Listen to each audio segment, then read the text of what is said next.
Welcome back to Minimal-ish. I'm your host, Desiree, and maybe you will think I'm crazy when I say that I meant to say welcome back to Minimal-ish.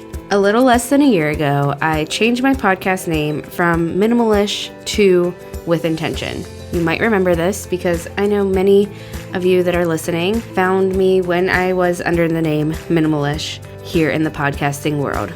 So why in the world am I saying now, welcome back to Minimal-ish, instead of my usual welcome back to With Intention? Well, maybe it's because I am a crazy person. I hope that's not the real reason, and I hope you won't truly think that about me, but you are entitled to your own opinion, so think what you want. I've talked about the concept of change on this podcast before. I've talked about not being afraid to change our minds, and today I am once again living that out. So here is the reason why I'm welcoming you back to Minimal-ish.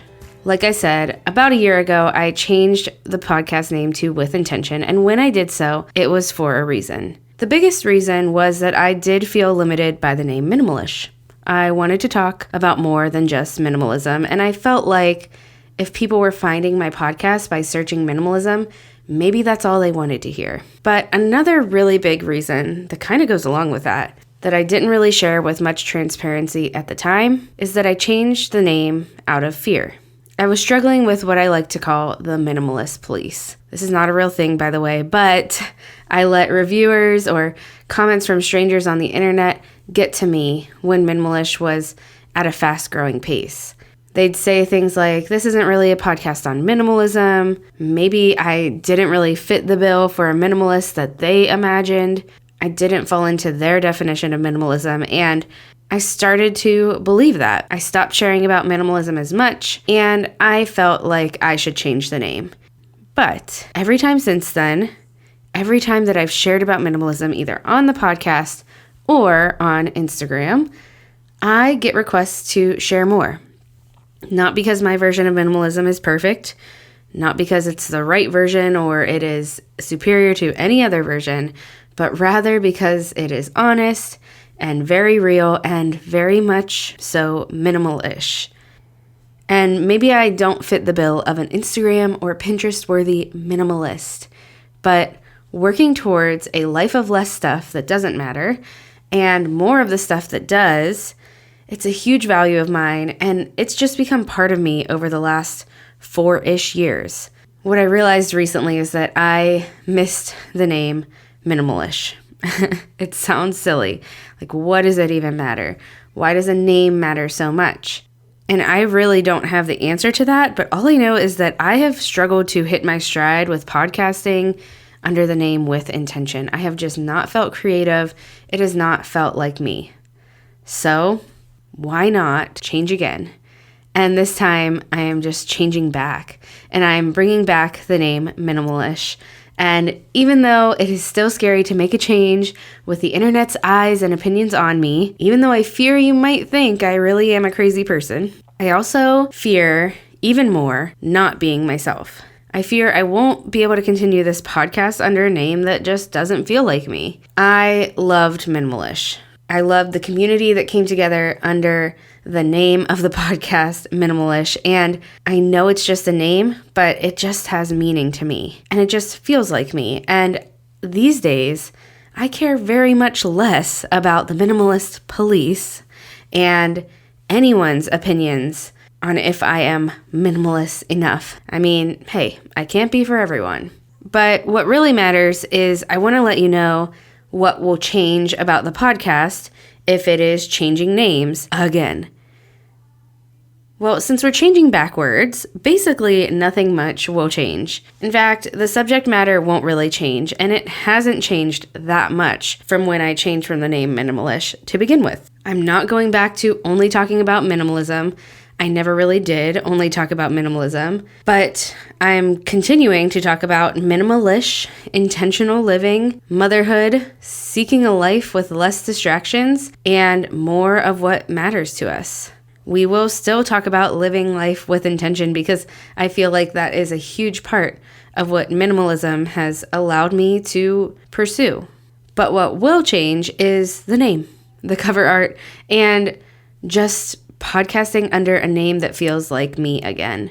So I'll probably be a lot happier doing it. Sometimes I guess you just don't know what you've got till it's gone, and I felt this urgent need to change from the name Minimal-ish at the time. Like I said, mostly out of fear that I wasn't minimalist enough for the name. But now I realize the name has always fit, and I don't want to keep podcasting under a change that was created out of fear of what others think of me.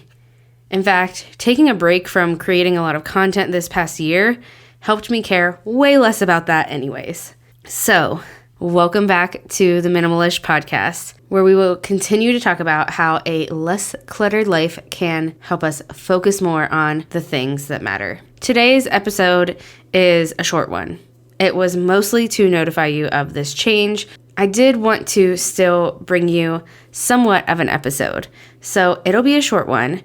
I just wanted to kind of reflect with you on one thing that I have learned about minimalism lately, as I have kind of re-embraced the word and realized that what I've known from the beginning, that it is best when it is defined by you of what it looks like and how it works for you in your life. I have kind of been relearning and truly putting into practice this lesson that minimalism looks different in different seasons. I think when minimalism started to look very different for me, I quickly thought that maybe it wasn't for me anymore, or maybe I just wasn't doing it right. I didn't have the energy for it. But what I realize now, after about a year of a lot of change, more than a year really, what I realize is that it just can look different sometimes. And it's going to look different in different seasons of our lives. I just wanted to share some of my reflections on what this season of minimalism looks like for me. And maybe you can relate to some of these, but I encourage you to reflect on what minimalism looks like for you, or maybe what a realistic version of minimalism could look like for you in this current season. So for me, this season of minimalism has looked like a 4-year-old's toys spread throughout the house as she creates her own fun and sets up pet stores in my bedroom. Stuffed animals abound around this house. And sometimes minimalism looks like the pet store in my bedroom, not getting cleaned up right away since I work full-time and sometimes also have a child here with me while I do so. And also, I am tired and pregnant. Minimalism in this season also looks like having a mostly clean kitchen and living room each night. Not perfectly, but it looks like a habit that has formed that I and or my husband do even when we're not feeling it. It makes waking up each day feel a lot more peaceful when we have a mostly uncluttered living room and kitchen to wake up to. To go along with that, it looks like choosing the areas that we can control and the areas that we will let go of until the weekend when we can catch up. Minimalism in this season looks like buying nothing for a baby. That's the phrase I keep using. But we are really focused on using what we have already from our first pregnancy, which honestly is not that much because we did get rid of a lot of stuff, and I do not regret that. But it looks like relying also heavily on my Buy Nothing group, which has been great to slowly accumulate the baby things that we do need, and Facebook Marketplace, which is technically buying, but buying secondhand, to accumulate what I feel is needed, which again, really isn't much. I learned from the past, having everything for my first baby, that a baby does not need that much. Minimalism in this season looks like really dealing with my own habits around consuming. It looks like getting my budget straight and actually following it. It looks like living on less so we can pay off debt and live with less financial stress in the future. Minimalism in other seasons has looked like decluttering hard and the mess that comes with that. Yes, decluttering is messy. In the past, it's looked like trying to have a perfectly tidy home. Don't recommend that. It's looked like seeing what kind of things I can live without and experimenting, such as do-it-yourself haircuts and do-it-yourself nails. I learned cutting my hair at home is definitely not for me, but doing my nails at home definitely is for me. Minimalism in this season, and I hope in all seasons, looks like not trying to keep up with anyone else's version of it and fully living into my own imperfect one. I honestly love to learn from others on the topic of anything minimalism and living with less, and I hope that you are excited about the switch back to Minimal-ish. And I hope you enjoy this podcast and learning together.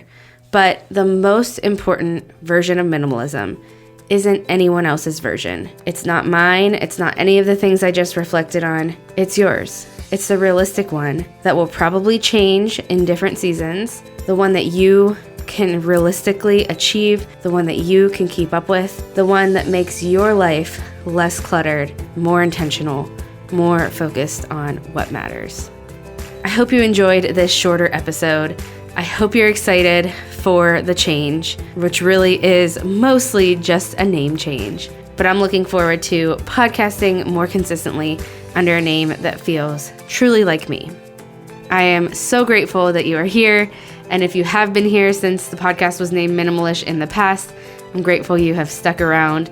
And I am looking forward to what's to come. And if you are too, I would just be so grateful if you would share the podcast, share the news of the name change if you want to, but just share the podcast, share this episode with a friend, or share it on social media.